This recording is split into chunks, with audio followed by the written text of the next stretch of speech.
Tất cả các quý khách hàng anh chị nhá, hôm nay thứ sáu này, Phúc Hải Sản em lại tiếp tục lại lên kho để lấy cua nhá, cua bắt ngạt luôn này, vứt đầy đường này, đấy, đầy đường luôn.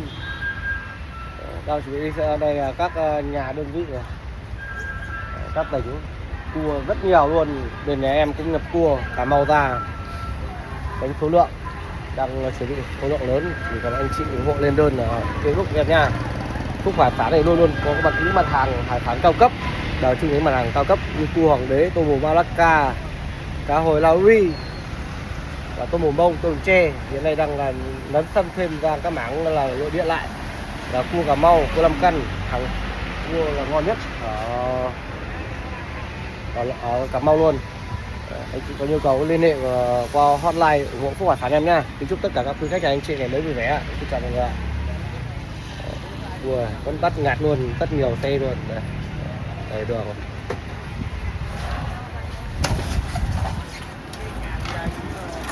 Xin chào mọi người.